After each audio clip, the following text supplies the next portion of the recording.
حاجی صاحب آپ کے بچپن کا جو دور تھا، وہ جو ماحول تھا گھر کا، کیا ماحول تھا؟ گھر میں ماڈرن ماحول تھا یا مذہبی ماحول تھا یا درمیانہ تھا؟ کس طرح کے ماحول کے ساتھ آپ نے شعور کی طرف توجہ کی؟ آپ کے والد صاحب یا والدہ، ان دونوں سے کچھ بچپن کی یادیں ہیں؟ والد صاحب بہت شفیق تھے، بہت عنایت کرنے والے تھے، ماشاء بہت اللہ۔ خرچ کرنے والے تھے۔ اچھا، ہمیں آم لا کر دیا کرتے تھے، ہمیں صبح ناشتے میں تربوز کھلایا کرتے تھے، اتنا پیار کرتے تھے ہمیں۔ اچھا، بڑے شفیق تھے، کبھی یوں سختی نہیں فرماتے تھے؟ دو اولاد پر ضرورتاً سختی بھی کرنی پڑتی ہے نا، جی جی، مگر وہ سختی ہم یاد رکھیں اور احسانات بھول جائیں تو ہم کیا ہوگے، نمک حرام اولاد بنیں گے ہم بھائی۔ زبردست۔ ہمارے والد صاحب جو تھے وہ نقشبندی سلسلے میں مرید اچھا تھے، اچھا اچھا، ماشاء اور اللہ۔ الحمدللہ نمازی تھے، ہوں، تہجد بھی پڑھا کرتے تھے، اور سنی تھے، عاشق رسول تھے، الحمدللہ۔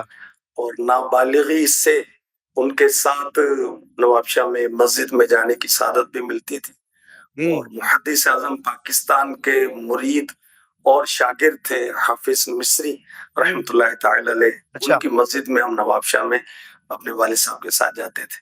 تو بچپن ہی سے صوم و صلات دیکھی آپ نے؟ 5 بھائی اور دیکھی، لیکن پھر ظاہر ہے کہ وہ معاشرے کا، سوسائٹی کا، محلے کا، جی، دوستوں کا اثر تو ہوتا ہے۔ حاجی یاسر ہمارے سب سے بڑے بھائی تو حاجی ماجد تھے رحمۃ اللہ علیہ، ان کا انتقال ہو گیا۔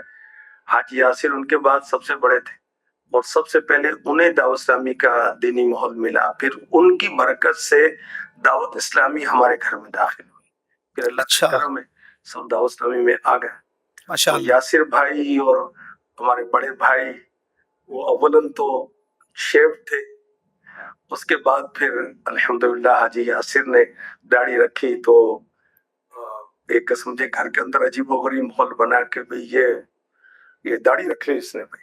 اچھا، یہ ایک عجیب سی چیز اللہ ہوتی کا تھی۔ کرم ہے، پھر حاجی ماجد ہمارے بڑے بھائی جان نے بھی داڑھی رکھی۔ حاجی ظاہر ہے کہ وہ تو مجھ پر اللہ کا کرم ہوا، میں نے داڑھی آتے ہی رکھ لی تھی، اچھا، اور کبھی شیو نہیں کی تھی، کبھی داڑھی نہیں منڈائی تھی۔ الحمدللہ۔ مگر وہ بڑے بھائی چونکہ دینی ماحول میں نہیں تھے ہوں، تو وہ مجھے شروع میں دھمکی لگاتے تھے، اگر تو نے داڑھی نہیں کٹائی تو سوتے میں تیری داڑھی کاٹ دیں۔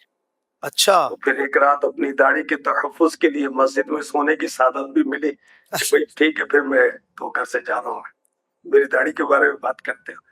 پھر اللہ کا کرم ہوا، مرشد کا فیضان ہوا، سارے داڑھیوں والے ہو گئے الحمدللہ۔ الحمدللہ۔